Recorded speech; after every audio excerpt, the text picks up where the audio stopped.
Welcome to Americana Archives. Today's headline is Bear Was Too Greedy. The subheadline says, Unique Animal Story, which has its origin in the strawberry famine in Maine.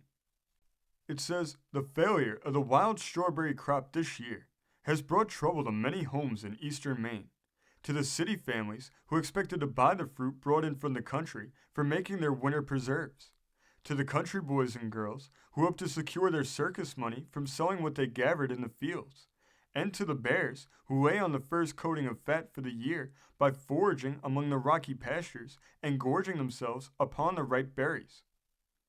Early in July, while Mrs. Martha Jordan of Aurora, Maine, was picking some strawberries in her garden, a bear climbed the stone wall at the boundary line and ambled close up to her side, picking the fruit from two adjoining rows, apparently unconscious of her presence.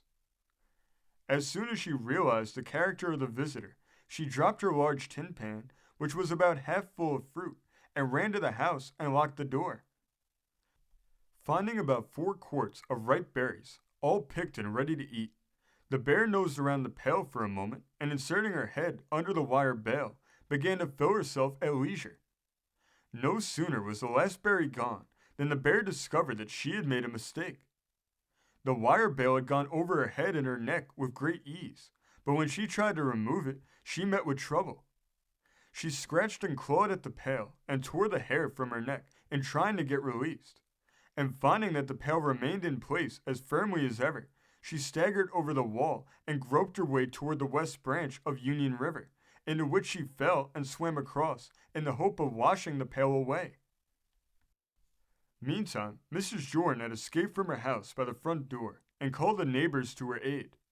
They pursued the bear with shotguns and dogs. They crossed the branch of the river on a bridge below the village, and putting hounds on the track of the bear, soon overtook her. She was lying dead among a bunch of ferns, having been drowned in about 2 gallons of water which remained in the pail after her swim across the stream. The taut wire fitted so closely over her neck that her nose was forced to the bottom of the pail, and the water did the rest.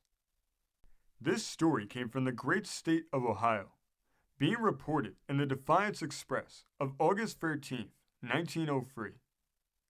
Thank you for joining us today. If you want to continue to uncover all of America's lost and forgotten history, then remember before you leave to hit the subscribe button, hit the notification bell, and remember to like and comment below.